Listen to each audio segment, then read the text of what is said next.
A ver,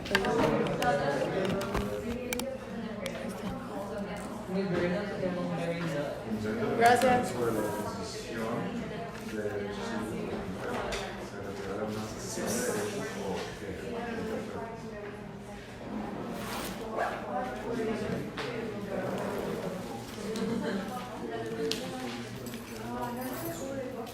¿Qué se dice concesión?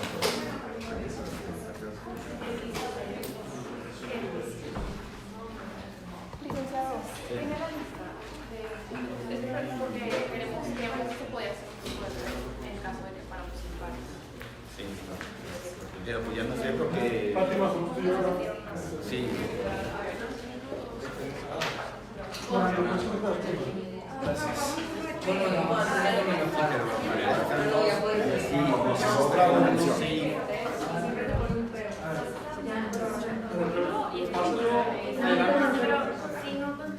Dentro de la concesión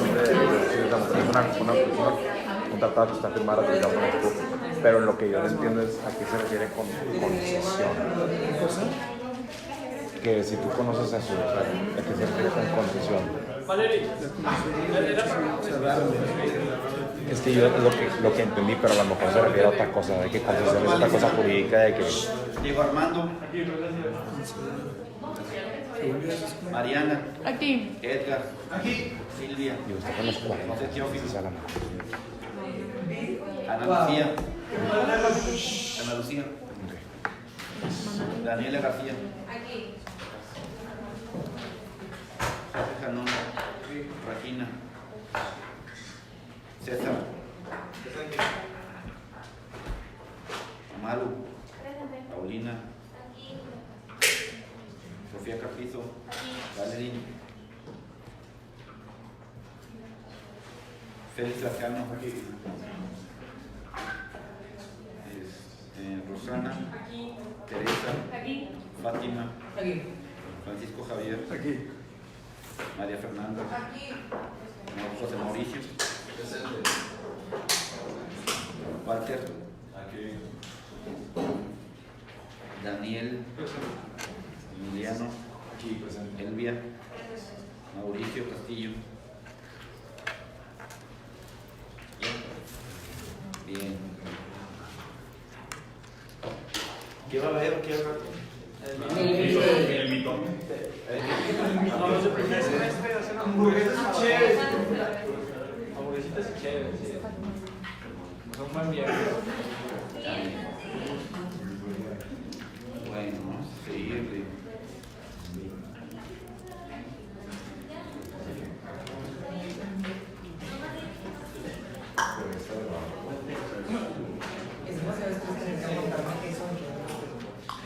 ¿Qué? Es que no me sale si lo que van a hacer, ¿verdad? No me sale. No me sale. Arriba. ¿A qué hora se termina el saludo? ¿Tú me estás licenciando? Bien. ¿A qué hora? Vamos a la página 44.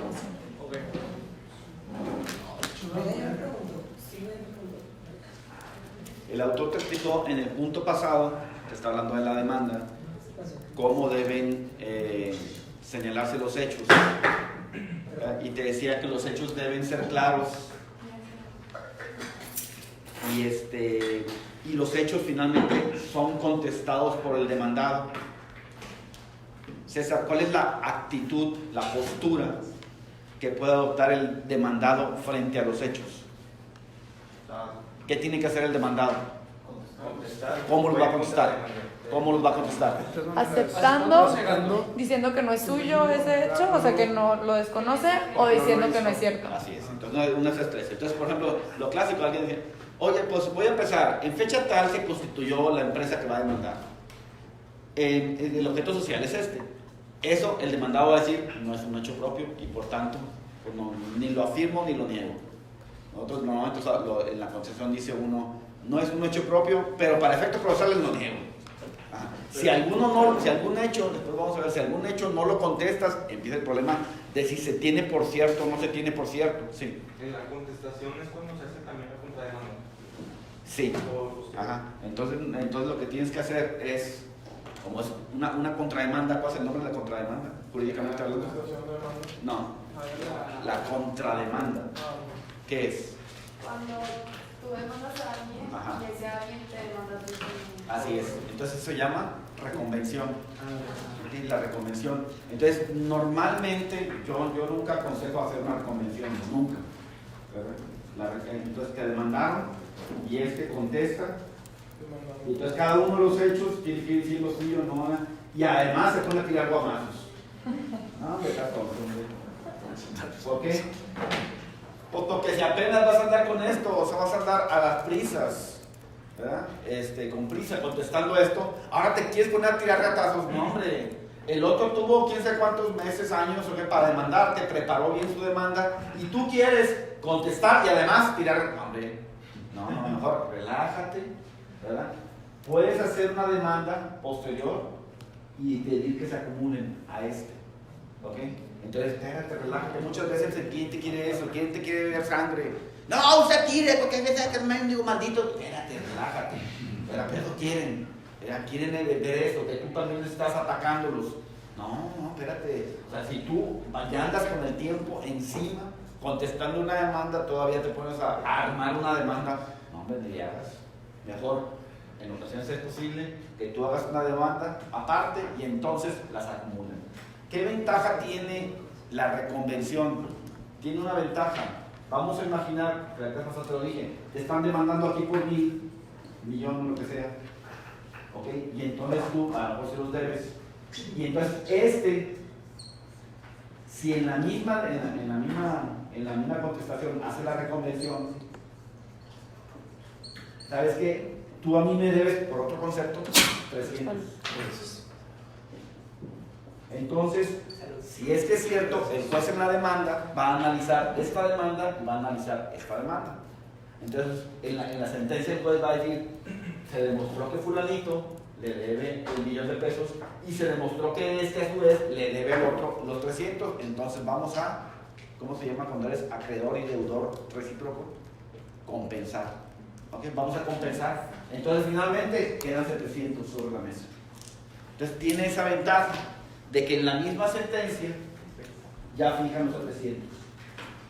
¿Sabes qué? Nomás tienes que pagar 700, porque si hubieran sido juicios independientes, puede ser que logre logre una sentencia favorable de 1,000,000 y de 300, y a lo mejor este juicio avanza más rápido que Entonces, logra que logra que le pague 1,000,000, pero para cuando se resuelva este juicio, a lo mejor ya es tarde, y entonces a le pagaron 1,000,000, pero cuando quiera cobrar los 300, ya se gastó 1,000,000, ya no los tiene. Pero la recomendación. Entonces se queda volando Pero va en el mismo expediente. En el mismo expediente. Ajá, en el mismo expediente.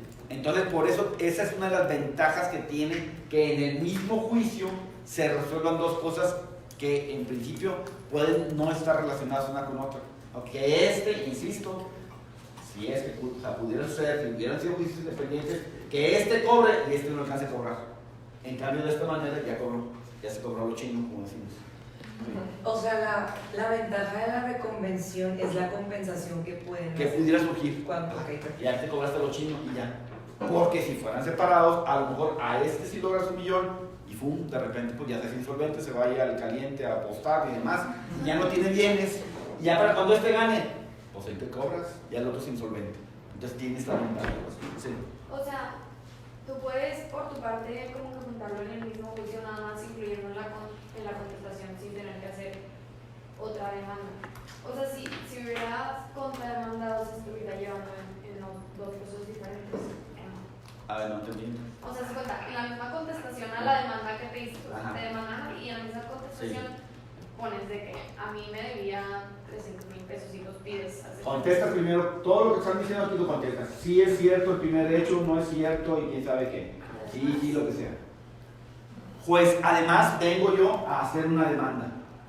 Totalmente independiente. Ya acabaste de contestar primero por partes, vamos por partes. Primero contestan y luego ofreces pruebas y demás. ¿Ok? Y luego haces una demanda. Totalmente, como si fuera aparte de esto. van a ir grapadas y todo. Van a ir grapadas antes de los O sea, no petitores. conviene la reconvención, pero este es un caso en el que sí convendría. Ajá. Es lo que nos está haciendo. Y alguien lo quiere meter ahí, bueno, pues ahí lo metió. Y entonces, en esta reconvención es una demanda. Van a venir los hechos, va a venir todo, pruebas y demás. Oye, ofreces pruebas primero para la contestación y luego la reconvención. Así es, ajá. Para no revolver, ¿verdad? Si la revuelves haces un relajo. Entonces esta prueba es para este juicio, para este. Entonces, vamos, como que fuera una parte. Incluso puede suceder, ya, ¿cómo se llama la sanción por no promover un juicio, por no hacerlo avanzar? Caducidad de la instancia.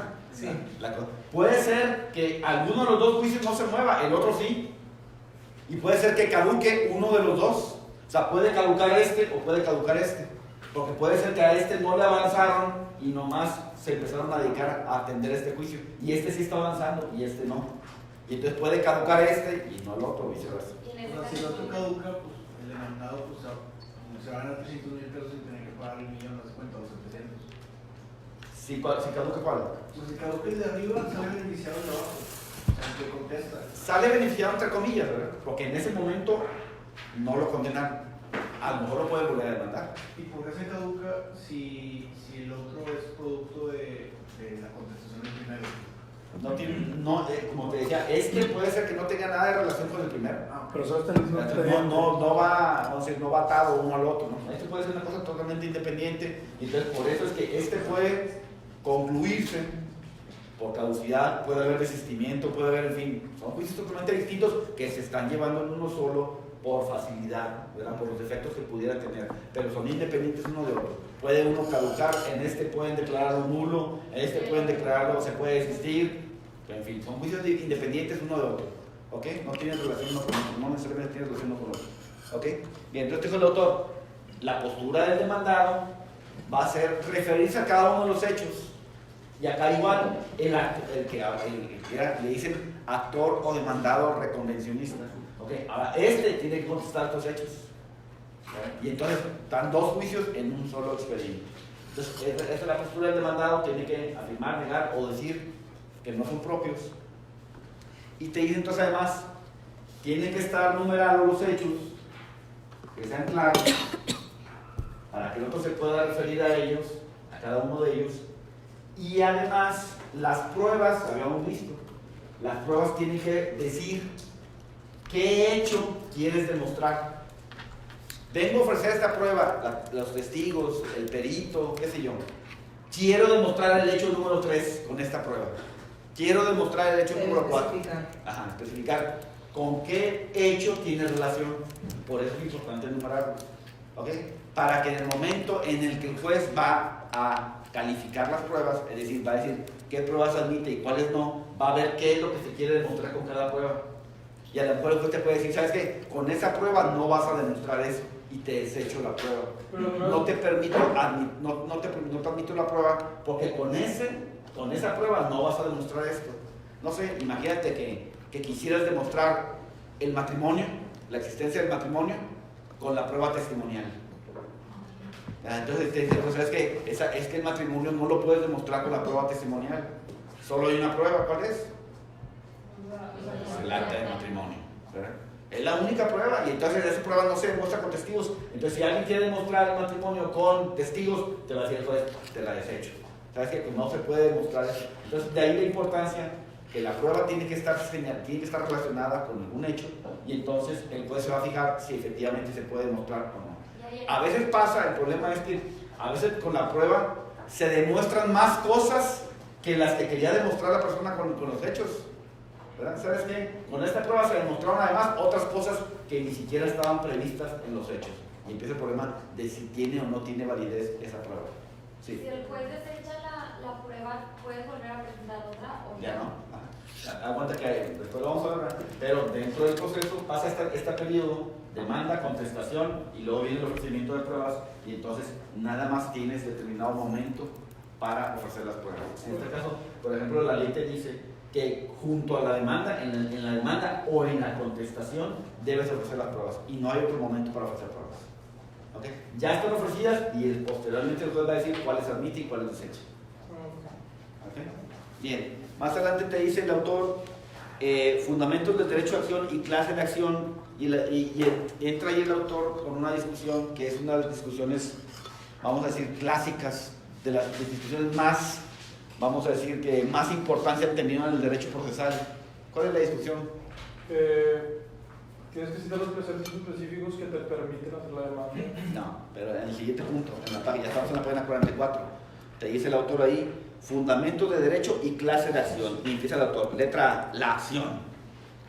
¿Cuál es la discusión que se arma ahí? Que si la acción va con el derecho subjetivo o es autónoma e independiente. Así es, esa es la discusión, ¿verdad?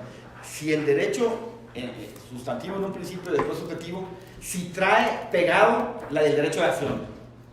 ¿Por qué te dicen que sí? Bueno, la primera postura, que es la más antigua, la de los romanos, dicen, ¿sabes qué? Dentro del derecho sustantivo viene el derecho de acción. ¿Por qué?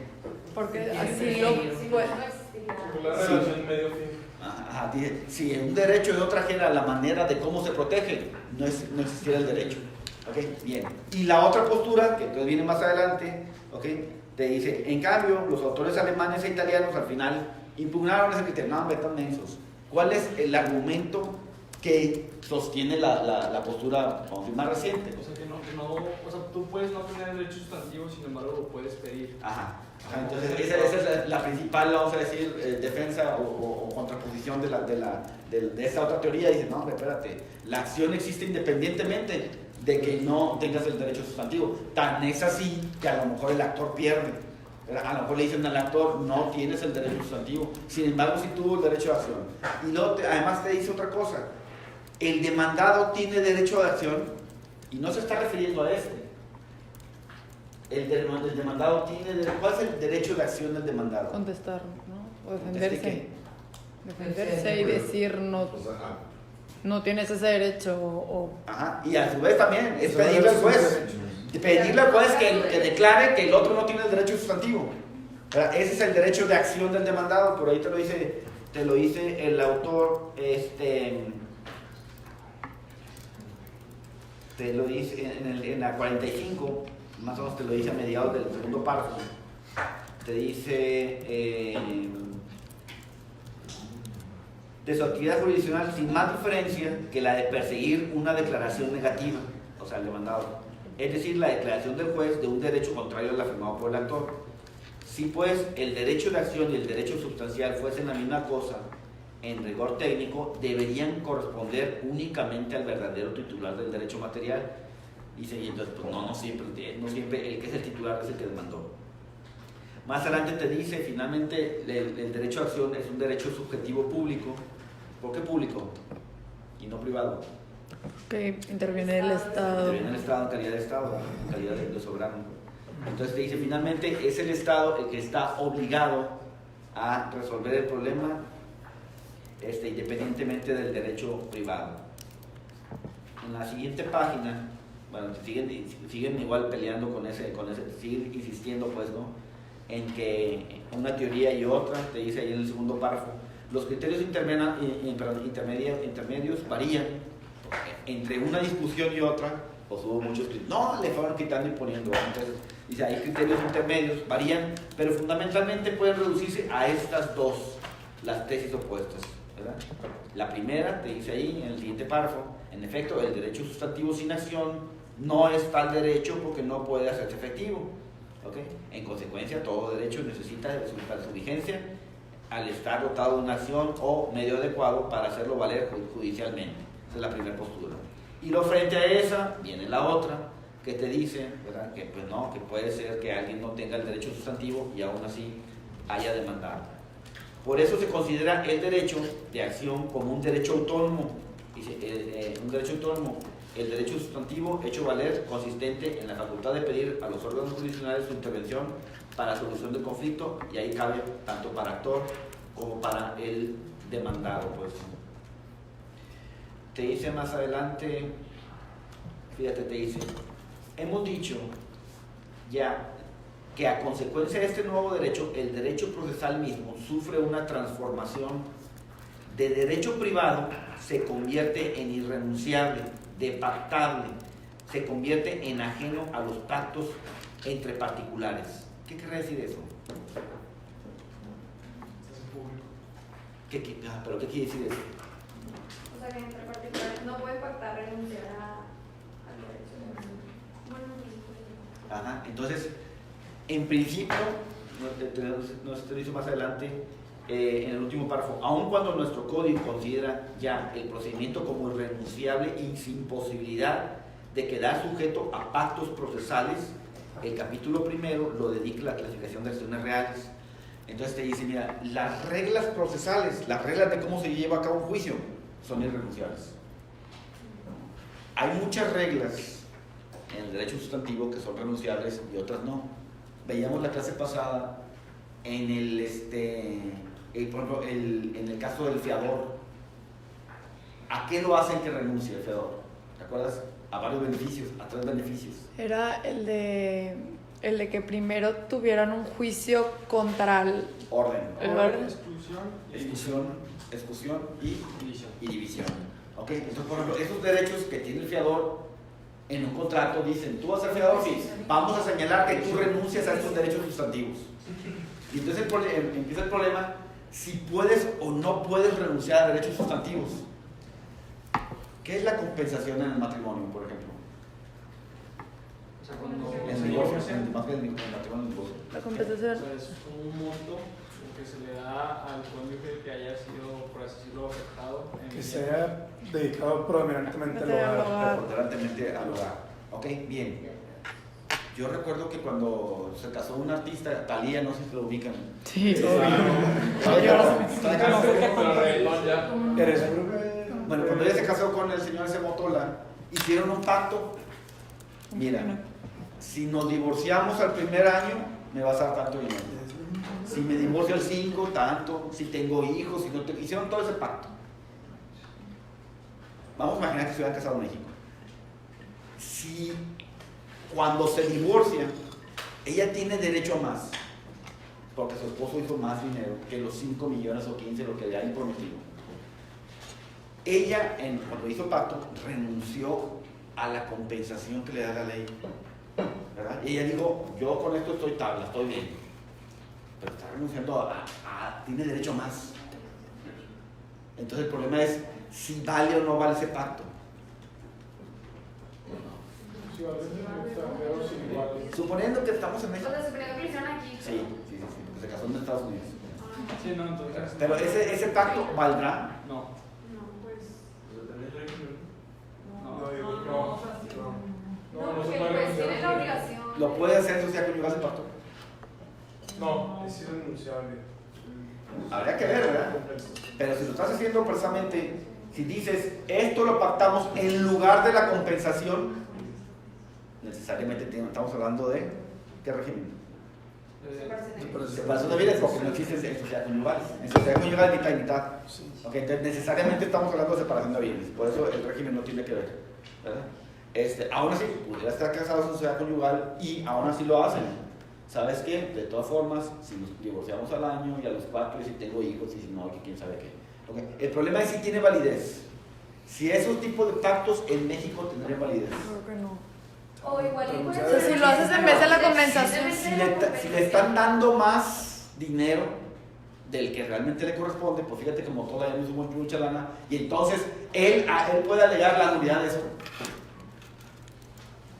Sí. Entonces es así. Pero yo estoy diciendo que, o sea, yo estoy diciendo que ninguno de los ¿es dos nulo o hace. no es nulo? Que sí es nulo. Entonces no se le aplican las motoras, no le va bien. Oye, pon 10 millones, espérate, el pacto es nulo. Le están dando más de lo que realmente le tocaba. Sería como independiente de la compensación. ¿Mande? Y no sería como independiente de la compensación, como un pacto de que. Porque es en lugar del otro. Tú lo vas a mencionar así. Está sí, señalado sí, en lugar sí, civil. En lugar de la compensación, estamos de acuerdo en que va a ser tal cantidad. Ya.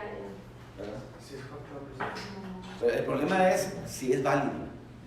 Porque de alguna u otra manera está renunciando el cónyuge que se va a dedicar a preponderante al se está renunciando, así es. Entonces el problema es si es renunciable. Bueno, aquí te dice el autor, el derecho procesal es irrenunciable. Aún así, por ejemplo, en el Código de Comercio te dice que las partes pueden pactar su procedimiento. Y entonces es muy común, antes era muy común, que cuando alguien solicitaba un crédito a un banco, el banco establecía el procedimiento. Si no me pagas, entonces te voy a demandar y tienes tantos días para contestar la demanda y no hay recursos y estas son las únicas pruebas y demás, hacían su contrato, ¿ok? En ocasiones pasa, por ejemplo, eso pasa con el arbitraje, hacen su procedimiento y entonces para mí, como gigante, es altamente riesgoso. ¿Por qué? Porque te van a alegar que las normas que establecieron las partes son, vulneran tu garantía de audiencia. Oye, ¿sabes qué? Nomás que la ley dice que tienes 9 días para contestar y aquí te dieron 15 minutos para contestar. Acá te dieron tantos recursos y aquí no te dieron ningún recurso. Aquí la ley te dice que tienes todas estas pruebas y aquí no te da ninguna prueba. Entonces, ese procedimiento vulnera tus garantías individuales, principalmente tu garantía de audiencia. Entonces se va a alegar eso. Entonces, es mejor seguir con el procedimiento que dice la ley. Y aún así, el procedimiento las partes lo van a cuestionar y pueden decir, este artículo es inconstitucional. ¿Sabes qué? No me permite, siendo el procedimiento, ¿verdad? Ahora menos el que hicieron las partes, el que inventen las partes. Y para el juzgado también es muy latoso tener un procedimiento que hayan creado las partes. ¿Por qué? Porque, entonces, ¿qué acordaron estos? Que a los 5 días, que a los 4, es un relajo, ¿no? A diferencia del nombre, lo que diga el código, ¿no? Pues esa es la regla para todos los juicios. No, es que este juicio trae un procedimiento especial, ya existe un relajo.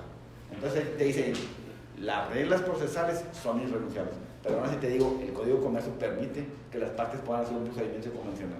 Nadie lo sigue, o sea, no me ha tocado ver un caso. Un banco prefiere seguir las reglas del código, aunque hayan hecho ese procedimiento. ¿Por qué? Porque sabe bien que finalmente el día de mañana van a alegar que ese procedimiento vulnera garantías individuales y entonces es más riesgoso. Si te digo, si siguiendo el procedimiento que viene en el código es riesgoso, porque van a alegar que algún artículo es inconstitucional, más el que inventaron las partes. Sí. ¿Y para el arbitraje la ley establece el procedimiento? Tampoco. No lo dice. Y entonces las partes inventan el procedimiento y pues van a venir el día de mañana a alegar que el procedimiento vulnera su garantía de audiencia. Espérate, en el código dan 9 días para ofrecer pruebas o 4, y aquí están ofreciendo menos. Entonces sale peor, ¿no? Entonces lo ideal sería que el árbitro siguiera las mismas reglas que hay en el código, ¿verdad? Porque si no le van a alegar que ese procedimiento no da las garantías suficientes, ¿verdad? Mínimas que da, por ejemplo, el otro procedimiento. ¿Sí? Bien, más adelante te dijo que es irrenunciable y entonces más adelante el autor en la 47 te empieza a decir varias clasificaciones de cómo se clasifican las acciones. Son unas por teóricas, didácticas. Te dice Covielo, por ejemplo, te dice ahí las clasifican patrimoniales y no patrimoniales, y las patrimoniales las subdividen reales y personales y quién sabe qué. Rocco te lo divide de 2 maneras, te dice ahí. Uno es, la primera parte del derecho procesal sería de las acciones, una acción que consiste en la declaración del derecho material y otra acción ejecutiva que es la preparación de la acción, o sea, donde se va a ejecutar. Entonces, esta es una de las clasificaciones más comunes que existen. Esta que está mencionando de Rocco. Te dice Rocco, Alfredo, porque hay Hugo Rocco, por eso te dice eso. Entonces, por ejemplo, Juan, está aquí la demanda. ¿En cuánto tiempo prescribe la acción para presentar la demanda?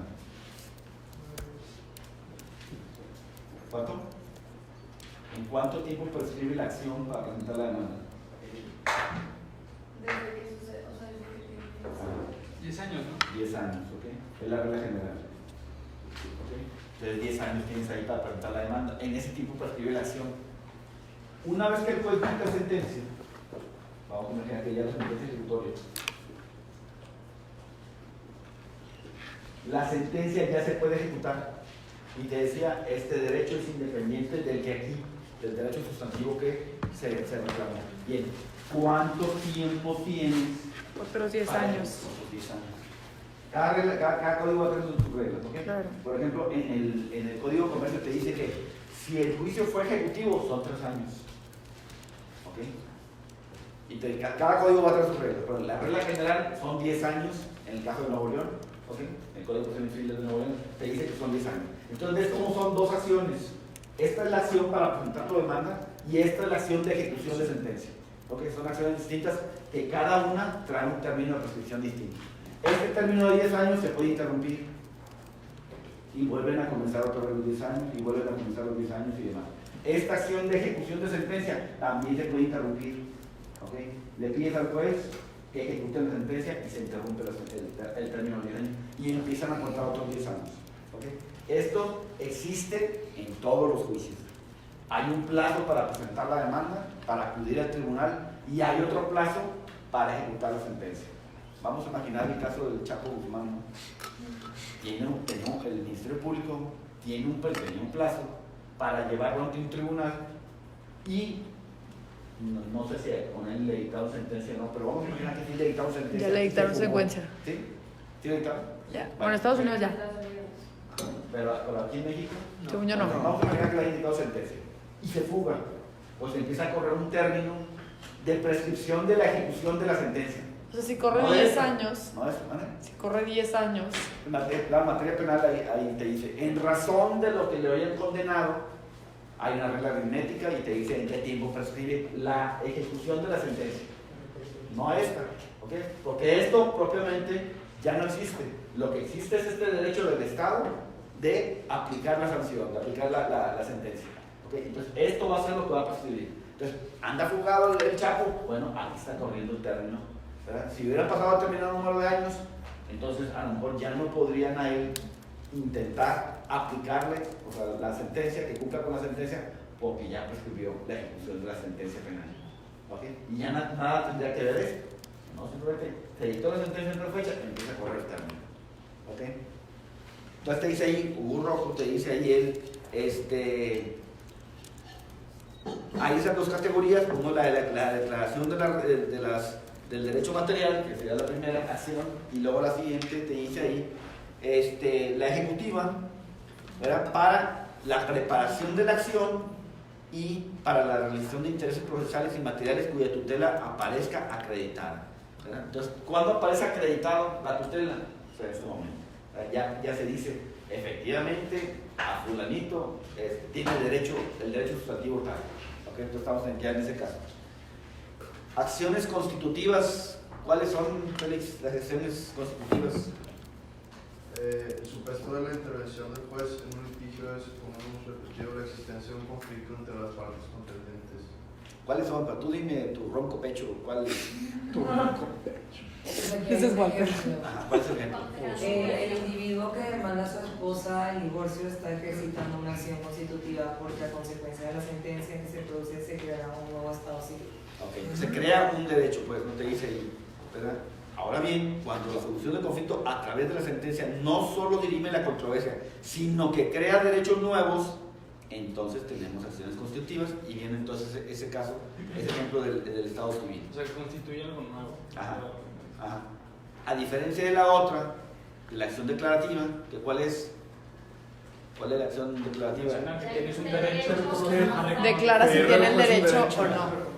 Simplemente lo reconoce. Entonces, el derecho ya existe, pero en virtud de la controversia es necesario declarar quién es su titular.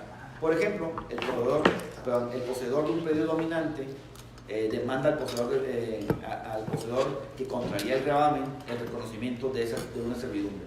¿Cuál es esta acción? Entonces, que llevan bien es la acción que intenta quien quiere que le reconozcan una servidumbre. ¿Cómo se llama? No lo vimos.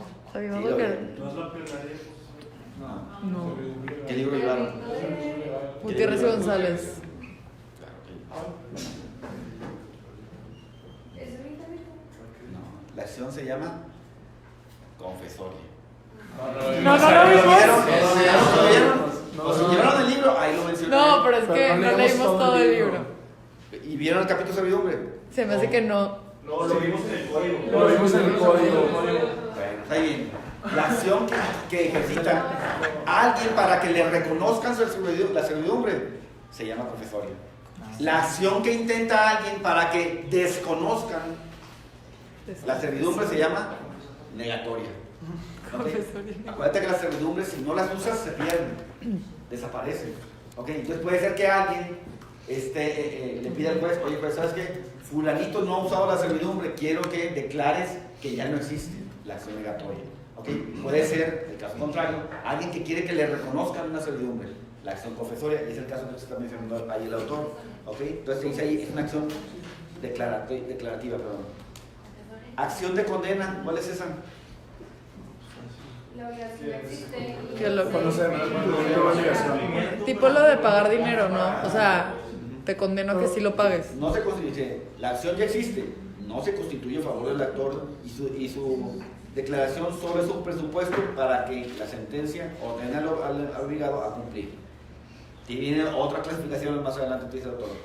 Desde otro punto de vista, las acciones pueden dividirse atendiendo al derecho sustantivo en disputa.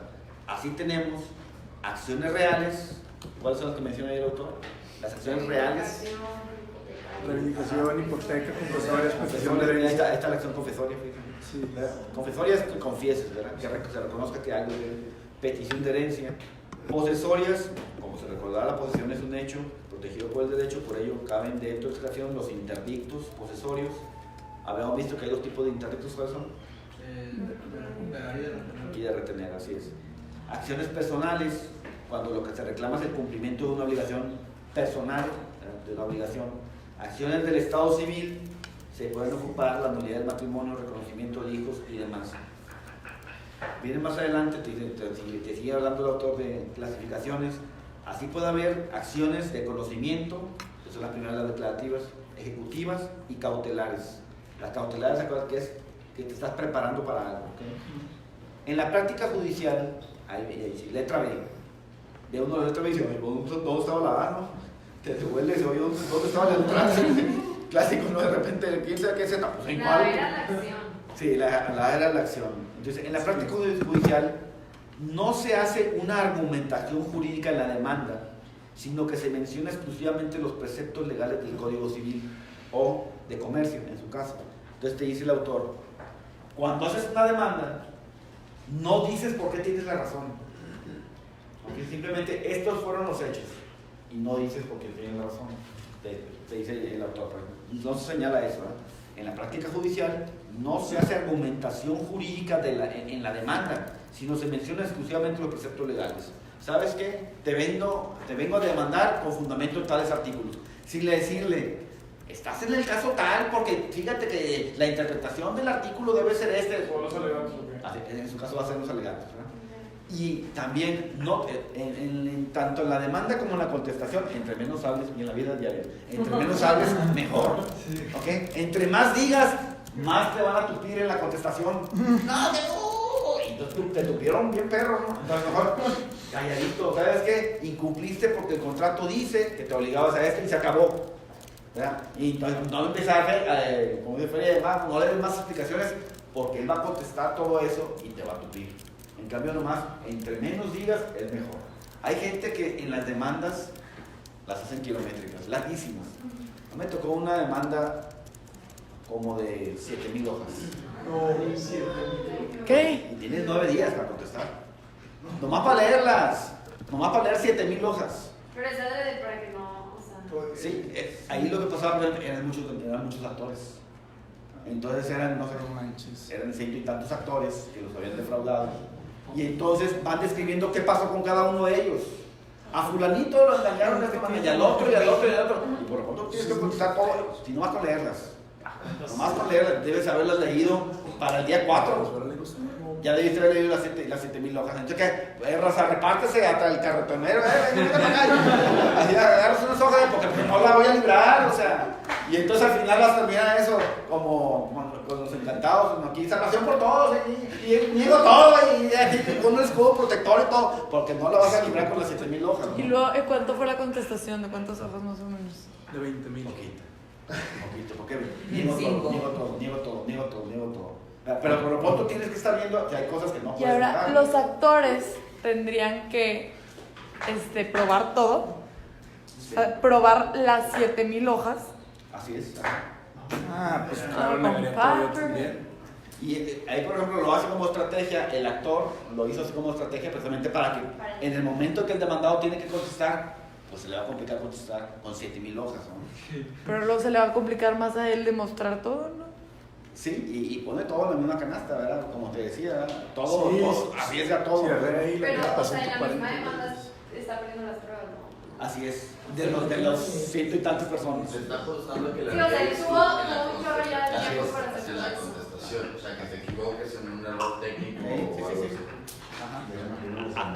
Así es. Entonces, para lo que voy es que, entonces en la postura de demandado, en ese caso es difícil, ¿verdad? ¿Por qué? Porque tiene que contestar todo eso. Por eso. Literal eran montañas. Más los anexos. Sí, los anexos eran carretillas, pues, de todo eso, ¿sí? Porque esa es la pura demanda. Bien, te dice más adelante.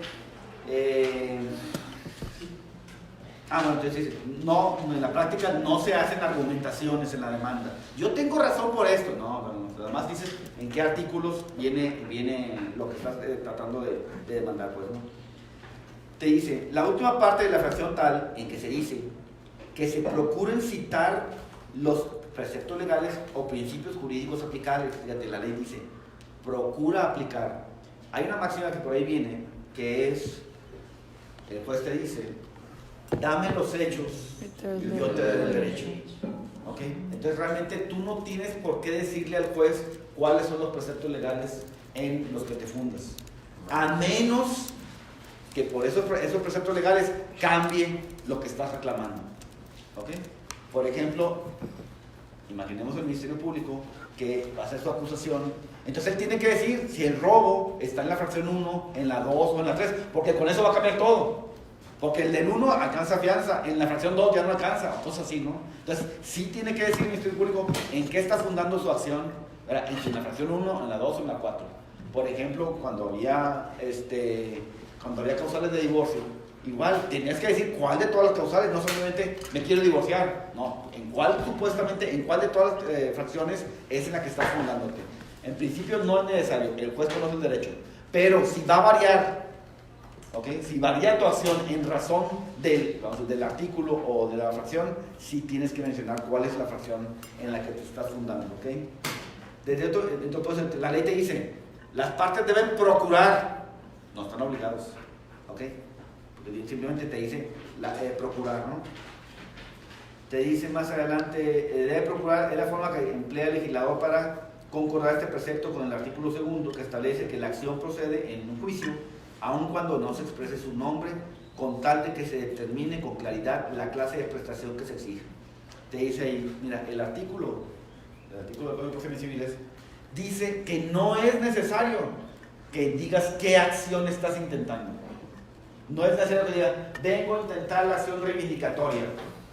Si tú le dices, oye, pues, fulanito se metió a mi predio, o sea, quiero que lo saques porque yo soy el dueño de este está intentando resolver. Pero entonces en el petitorio que vas a poner que se resuelva nada más. Así es, que se resuelva lo que estoy pidiendo.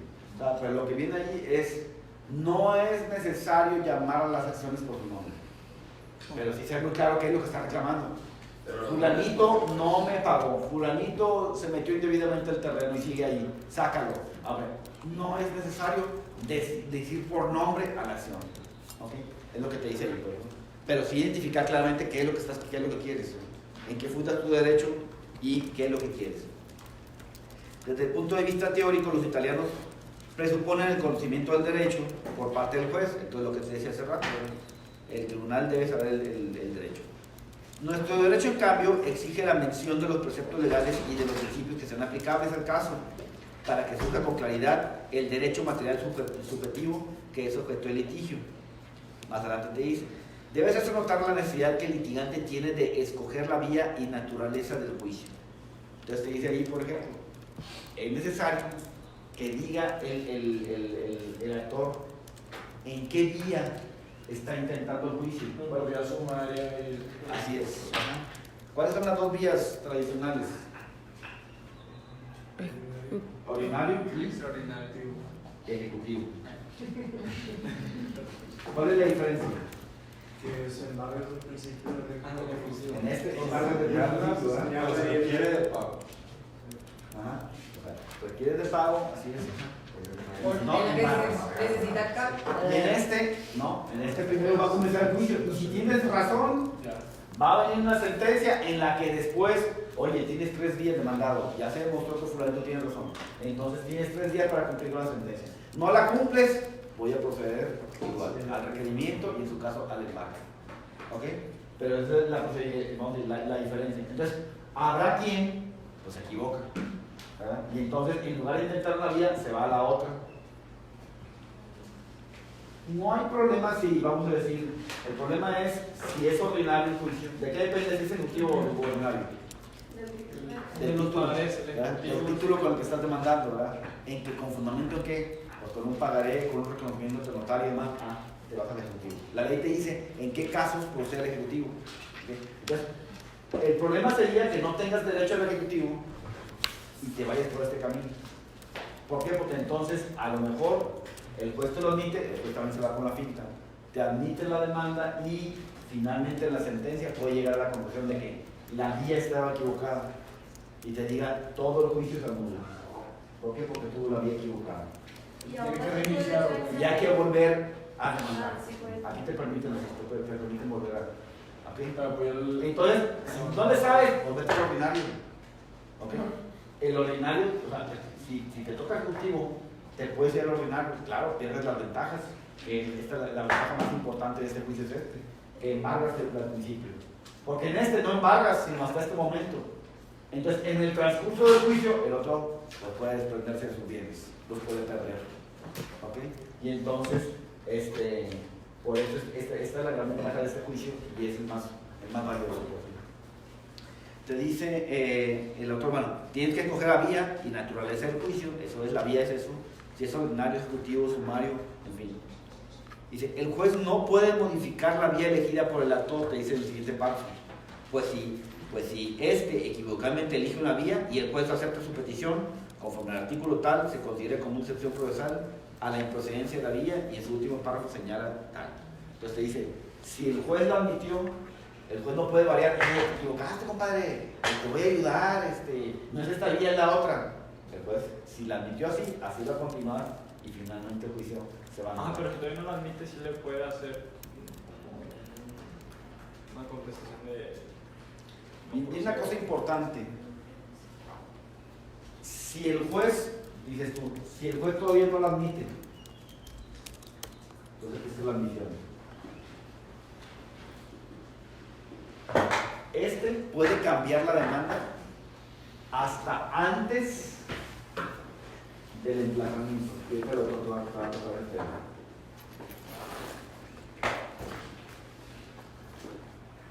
Por ahí te dice, el autor te dice que es antes de la contestación.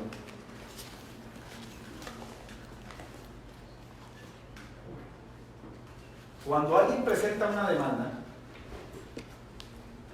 y ya le notificaste al demandado, ya no puedes cambiar la demanda. ¿Por qué? Porque ya está haciendo su defensa en base a lo que le presentaron.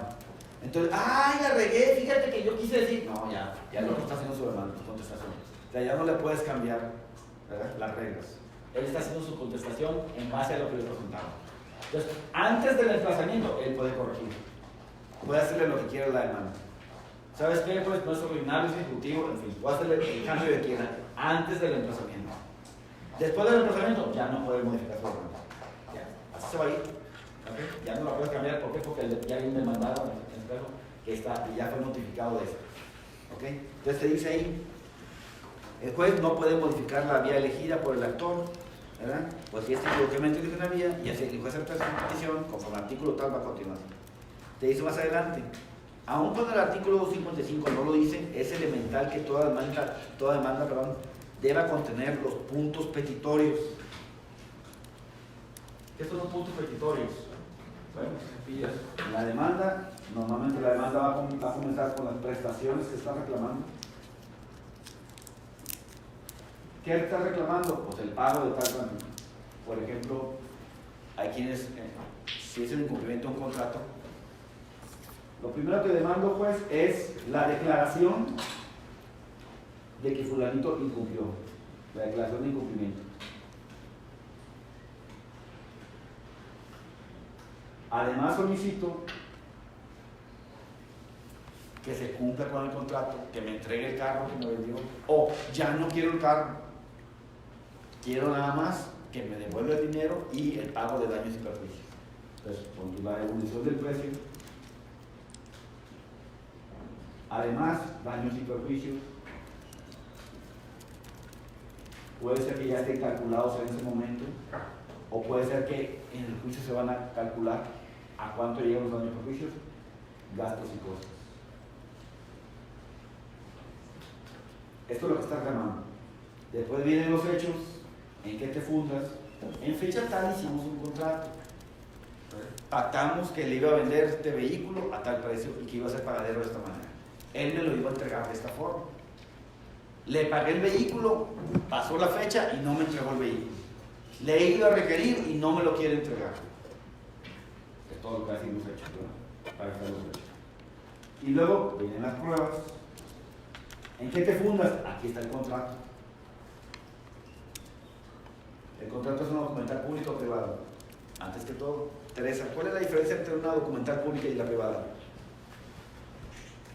Pues la pública tiene el notario, ¿no? Ajá. La pública se hizo ante notario público o ante una autoridad. ¿Okay? Cualquiera de las dos. Entonces, esa es la documental pública. Todos esos son los puntos territorios. No, esas son las pruebas todavía. Pruebas. Los hechos, pruebas. ¿Ok? Documental pública. Lo documental vas a tener que decir, pues lo vamos a ver. ¿Qué quieres demostrar? Quiero demostrar, con ese contrato que hicimos, quiero demostrar el hecho número 1. En fecha tal celebrado. Con esta voy a demostrar el hecho 1. El hecho 4, el hecho lo que sea. Cada uno de los hechos. Y no puedes poner simplemente, después de las pruebas, que todas las anteriores pruebas se relacionan con los hechos y conceptos de violación, en vez de estar especificando.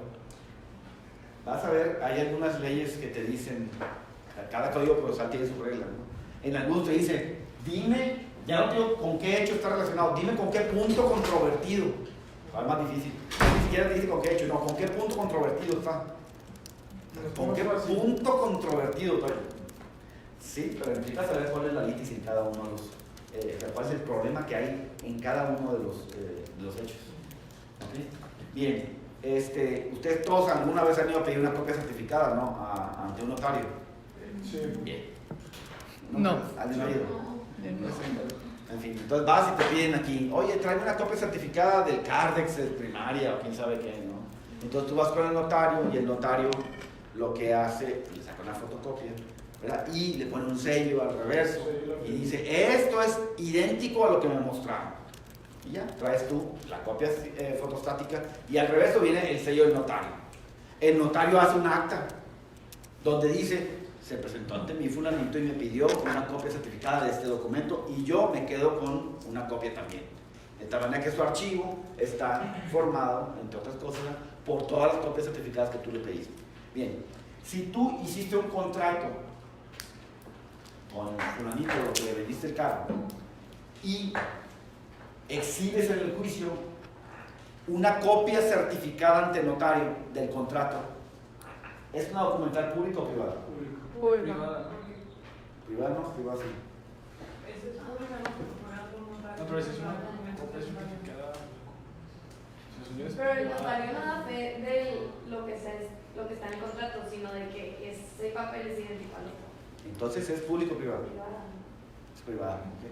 No va a cambiar la naturaleza del documento porque le hayan sacado una copia certificada. No, originalmente, ¿cómo es el documento? Y lo que bien dices, ¿no?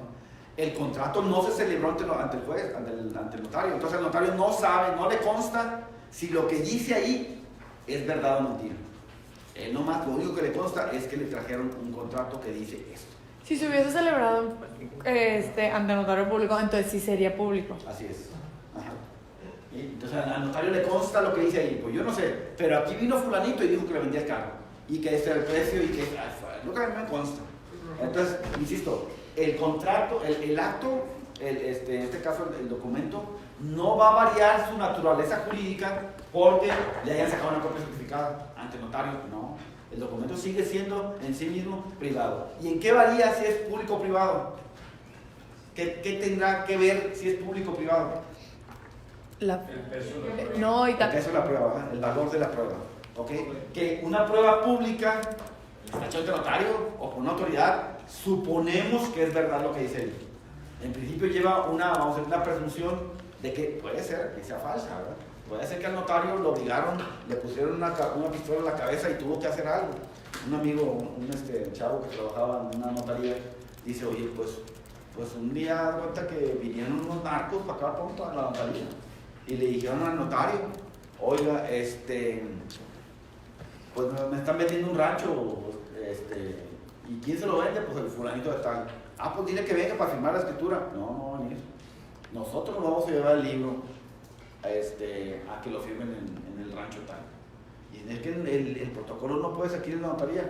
Claro que va a salir con la pistola en la mano. Y le dice, no, pues vaya usted con él, le dice a él, que es estudiante. Váyase con el narco. ¿Cómo? Pues váyase con el narco, no sabe perder el libro, porque en el libro vienen otros documentos importantes para el notario, ¿verdad? Y pues allá voy yo con los narcos a un rancho. No, estudiante. ¿Cómo? Mandaron a la chichil. Mandaron al estudiante. O sea, renunció al día siguiente, ¿verdad? Bueno, finalmente dice, fuimos a un rancho y ya, me dijeron, no te bajes del carro. Se metieron a un cuartucho y ya salieron con la mugre firmada. Trajeron el documento con el notario y hasta eso le pagaron todo al notario. Bueno. Me dice el notario, ¿y ahora qué hago?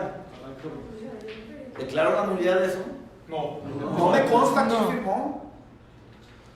No, ¿quién firmó? Pues te matan. Te consta que te van a matar, güey. Te consta todo. Yo estuve ahí, yo lo vi. En esta época de violencia que se vino, pasó mucho, ¿verdad? Que a los notarios, pues, así de fácil se los llevaban y ¿sabes qué? Tú vas a decidir que viste que fulanito firmó. Y pues, no es cierto, el notario no le consta nada de eso, pero no se la va a jugar. Ay, sí, ¿quién va a decir? No es cierto, pues no es cierto. No va a promover las nulidades, pero fíjense, vinieron y eran así los sujetos, vinieron en la camioneta con tales placas. No, nadie va a decir eso.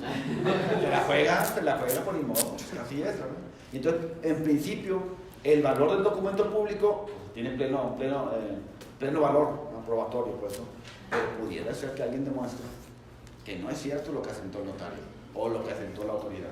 Pero en principio, entonces, de ahí la importancia es el documento público o privado, ¿verdad? ¿Por qué? Porque el público tiene pleno valor probatorio. Excepcionalmente pudiera ser que sea declarado nulo, pero en principio es pleno valor probatorio y el juez debe confiar en eso. Sí. Disculpe si me salgo un poquito del tema. Sí, no hay problema. Aquí vamos a hablar de lo que tú quieras. Vamos a... Sí, metete la chévere. Vamos a platicar. Aquí pueden estar las chéveres. Órale, cuéntame. ¿En qué circunstancias le puede quitar a un notario su cargo o su poder dar fe pública? No sé sinceramente, seguramente lo va a venir en la ley de notariado, pero seguramente va a ser cuando se demuestre que él faltó a la verdad. Oye, no es cierto, dijiste que fulanito hizo el testamento, no es cierto, ese día estaba muerto, o sea, ya para ese día estaba muerto, o qué sé yo, ¿no? El notario ya hace que ya no se pierda su credibilidad, porque el notario debe desconfiar al cielo, ¿no? Entonces, si por algún hecho se demuestra que el notario falseó un hecho, seguramente va a perder la patente. ¿Alguna otra cosa que queramos platicar? No, está bien. Sin chévere no. Te dice más adelante, bueno, esos son los una. Entonces aquí tenemos las pruebas y luego al final vienen los puntos petitorios. Como que el resumen. ¿Qué le pides al juez? Uno, pues, que me tengas presentando esta demanda en contra de fulanito, que lo emplaces, que abras el juicio a pruebas, que lo condenes al demandado. Okay, eso es lo que va a pedir el juez. Bueno, finalmente, ¿qué quieres? Bueno, como digo, que me tengas presentando esta demanda a mí, a mi representado, a quien ha sido. Ajá. Entonces, eso va a decir los puntos petitorios. ¿Okay? ¿Verdad? Finalmente te dice, nuestra práctica forense conserva el antiguo juramento, el juramento de mancuadra, que es, como dicen aquí, cuando va a firmar a alguien le ponen ahí, protesto lo necesario. Cuando va a firmar, le ponen protesto lo necesario.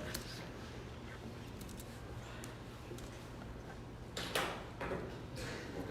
Y ya firma juramento de tal, lo que sea. Después vamos a ver la importancia de esto. ¿Okay?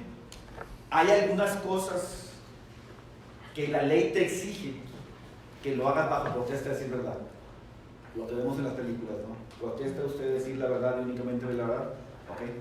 Entonces, si mientes, habiendo protestado, entonces cometes un delito. Pero si no has protestado, no pasa nada. Entonces, nada más cometes el delito de falsedad cuando protestaste decir la verdad. Pero si no te protestaron, si no te pidieron protestar, entonces no pasa nada. Entonces, en principio, si la ley no te pide que protestes, no protestes. ¿Para qué te pones la soga en el cuello? ¿Verdad? Porque nada más se comete el delito cuando hayas protestado. Pues no protestes, no seas menso. Pues, nomás presentar la demanda ya, porque la ley no te exige que sea bajo protesta, ¿sí, verdad? Habrá algunas cosas, algunas denuncias, o sea, que sí es necesario, la ley te dice, tiene que ser bajo protesta, ¿sí, verdad? Pero mientras la ley no te lo pida, mientras la ley no te pida que el documento sea bajo protesta, ¿sí, verdad? No protestes, ¿ya? Entonces muchas veces el juez te hace requerimientos y te dice, dime, bajo protesta, ¿sí, verdad? Tal cosa. Yo recuerdo que una vez tuve unos clientes que se casaron aquí en México, se fueron a vivir a Estados Unidos y allá se andaban peleando. Y bueno, yo presenté además una demanda de divorcio aquí en Monterrey. ¿Qué pasaba? Allá se andaban divorciando, pero todavía no estaba resuelto el asunto. Entonces el juez previene a mi cliente y le dice, dime, bajo protesta de decir verdad, ¿cuál fue tu último domicilio conyugal? Porque el domicilio conyugal va a determinar, ¿qué cosa? ¿Dónde es el juicio? Va a ser el juicio. Entonces dice, dime cuál es tu último domicilio conyugal. Ellos vivían en Estados Unidos. ¿Ese es su último domicilio conyugal? No. ¿Vivían? Vivían, en el momento de la presentación de la demanda, ellos vivían como marido y mujer en San Antonio. Entonces sí, ¿no? Pues sí, no. Pues no, porque para el derecho mexicano eso no importa, ¿no? O ¿Qué sea, cosa? el domicilio conyugal, se podría decir que el último fue El en la México. última casa que estuvieron mientras estaban viviendo en México. ¿Y aquella no es domicilio conyugal? Pues Yo creo que sí es. yo pienso que sí Yo debería creo ser. que no. Yo creo que no. Porque te está preguntando el juez Yo mexicano. le dije eso. El último domicilio conyugal es el de México. Eso que tienen allá, yo no sé si es domicilio conyugal. Eso que lo digan los americanos. ¿Verdad? A lo mejor para los americanos eso no es domicilio conyugal. A lo mejor simplemente el término domicilio conyugal a lo mejor no existe en el derecho americano. ¿Quién sabe? ¿Verdad? Entonces el domicilio conyugal es un término de nuestra Pero, legislación. o sea, diciendo que viven allá, pero que no se sabe si eso es una Así es, conyugal. así es. Ya no sabes si no mentira. Ajá, así es. Entonces, pero dime bajo protesta si es verdad, ¿cuál es tu último domicilio conyugal? Y empieza la bronca, ¿no? Estás bajo protesta. Si le mientes al juez, cometes un delito. Entonces tienes que ser muy cauteloso en decirle al juez, bueno, mi postura es esa, aquello no es un domicilio conyugal, aquello no sé qué sea, porque eso se rige con las leyes de Estados Unidos, no con la ley de México. ¿Verdad? Bien, más adelante te dice, bueno, es el fundamento de Mancuadra. Te dice más adelante, ¿qué efectos tiene la presentación de la demanda? Entonces, fíjate, en principio la presentación de la demanda tiene el primer término que te dije ahí, es el principio de la instancia. Se discute, ya das cuenta que antes se decía que la instancia realmente comenzaba con el emplazamiento. La instancia es, vamos a decir, esta etapa del juicio. Entonces se pensaba antes que hasta el momento en que notificas al demandado, iniciaba la instancia. ¿Ok? Mientras, a lo mejor el otro, mientras no le notificas, el otro, entre comillas, no es todavía demandado. Es demandado cuando lo ganchas. ¿Cuándo lo ganchas? Cuando le dices, hay un juicio en tu contra. Pero mientras no le digas, el otro no es todavía demandado. Entonces se piensa que la instancia comienza propiamente con el emplazamiento. ¿Okay? En ese momento ya le están diciendo, tienes un juicio en tu contra y contesta. Pero mientras no le notifiques, a lo mejor puede suceder que nunca le notifican. Muchas veces presenta la demanda y ya no le dan seguimiento. ¿Ok? Y entonces el otro propiamente todavía no es parte. No tiene ninguna obligación en ese juicio todavía porque no lo han llamado a juicio. Entonces la instancia propiamente, técnicamente, empieza con el emplazamiento. ¿Ok? Pero el tiempo que tienen para promover la... Entonces pasa eso, ¿verdad? Que cuando pasaba aquí mucho tiempo entre la presentación de la demanda, entre la presentación de la demanda y el emplazamiento, no podía haber caducidad. Porque es caducidad de la instancia. Y la instancia comenzaba con el emplazamiento. Y entonces los juzgados estaban llenos de expedientes que nunca se emplazaban. Y entonces el legislador dice, ¿sabes qué? Para que no nos metamos en bronca, mejor vamos a decir que la instancia comienza con la demanda, aunque no haya estado emplazada, para que pueda caducar. ¿Sí? Para que se pueda hacer efectiva esa sanción, vamos a decir que la demanda comienza con la presentación, que la instancia comienza con la presentación de la demanda, para que pueda caducar. Porque si no, si hacemos depender la caducidad del emplazamiento, pues a lo mejor nunca emplazan y va a estar ahí, el juicio va a estar vivo. ¿Okay? No, ¿sabes qué? Mejor decimos que la instancia comienza con la demanda. Entonces te lo dice ahí el autor en el primer párrafo. Hemos visto que la demanda es la forma en que se hace valer la acción, como tal se dirige contra el adversario a través del órgano judicial y produce como consecuencia jurídica inmediata la constitución del proceso, al señalar el principio de la instancia. Entonces está diciendo, con la presentación de la demanda comenzó la instancia, aunque te digo que técnicamente la instancia comienza con el emplazamiento. ¿Eso tiene que ver con el término independiente y el común? No. Bien, dice, estas consecuencias, me tardé todavía, y dice, estas consecuencias de carácter puramente procesal no son las únicas. También hay varias consecuencias en el derecho material, como es la interrupción de la prescripción. Con la demanda,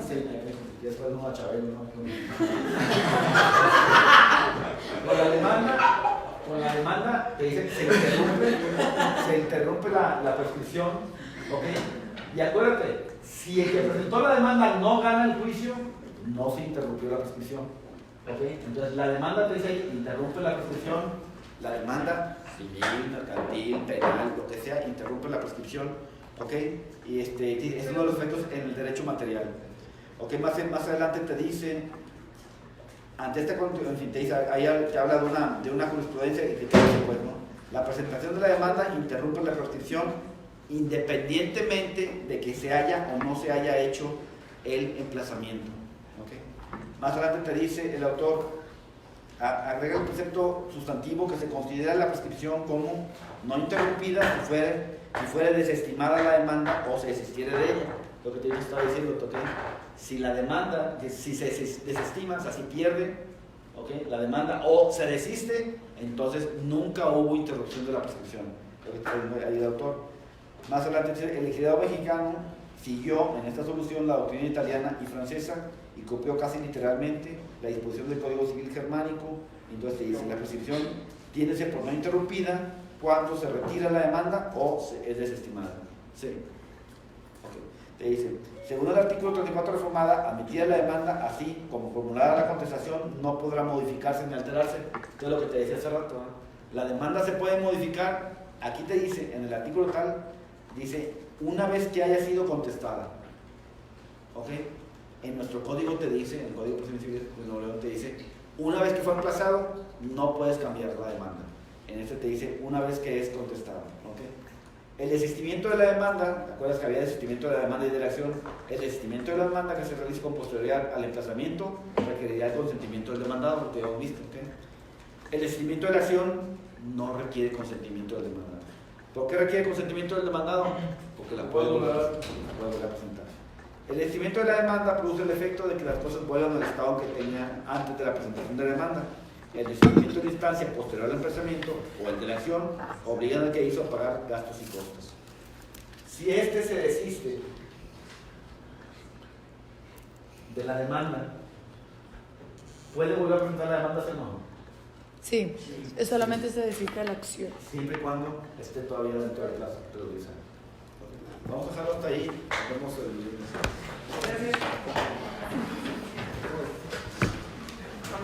Gracias, Morán.